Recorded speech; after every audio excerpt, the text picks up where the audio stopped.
CIST une plongée dans les couloirs du pouvoir.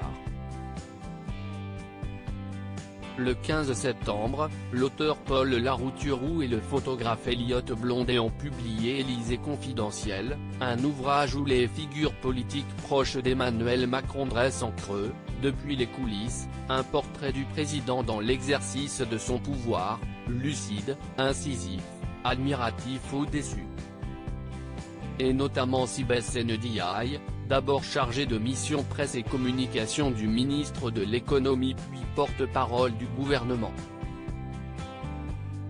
Dans ce livre, elle explique qu'avec le président de la République, ils n'ont jamais évoqué ni son sexe ni sa couleur de peau, il a mis du temps à s'apercevoir que j'étais une femme. Le genre n'est pas déterminant dans ces relations humaines.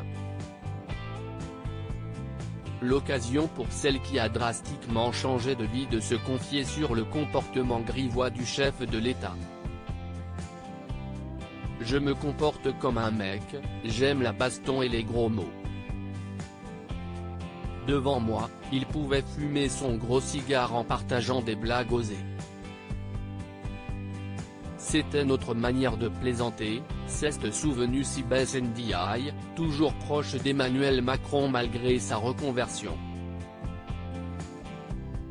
D'ailleurs, l'ex-porte-parole du gouvernement a récemment refait parler d'elle.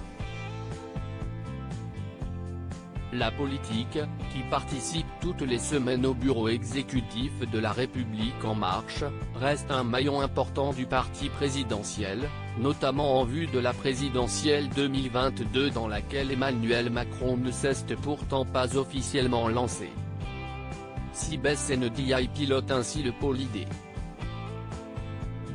On veut permettre aux gens de s'engager dans une cause, le bien-être animal, l'environnement.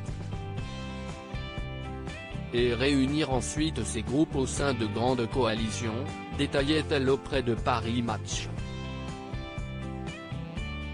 Sibeth Ndiaye s'est reconvertie mais garde un pied dans la politique, certaine que le parti sera un pilier important dans la campagne d'Emmanuel Macron. Sibeth Ndiaye ravie de son rôle en coulisses et veut retrouver le bouillonnement militant de la première fois pour faire réélire le président de la République. Pour rappel, l'ex-porte-parole avait quitté son poste lorsque Jean Castex est devenu Premier ministre, pour préserver sa vie familiale. Et depuis ce jour, Sibeth Ndiaye se fait très discrète. En janvier dernier, l'ex-porte-parole du gouvernement a retrouvé du travail loin du monde de la politique, comme secrétaire général d'Adecco France, numéro 1 du travail temporaire. J'avais envie de passer du côté opérationnel des choses, confiait-elle à Paris Match.